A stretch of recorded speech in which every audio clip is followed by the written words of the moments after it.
zima u Vojvodini. Izgleda lepo i idilično, ali da li je baš za svaki dan? To je sad pitanje. Putevi nešto i nisu baš prohodni. Mada evo prolazi se nekako. Pre su bili traktori, onda to bude mnogo lakše. Pa na traktor se zakača i deca, pa se vozamo, pravi se Sneško Belić. Ali sada nema ni dece, ani Sneška Belića.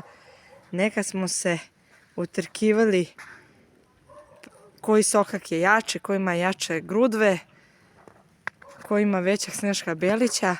A sada kad idete u trgovinu samo se kere čuju. Ono što je sreća jeste što je sve ravno, tako da ko mora da ide u trgovinu ne mora da razmišlja o tome, polagano peške i uživanje.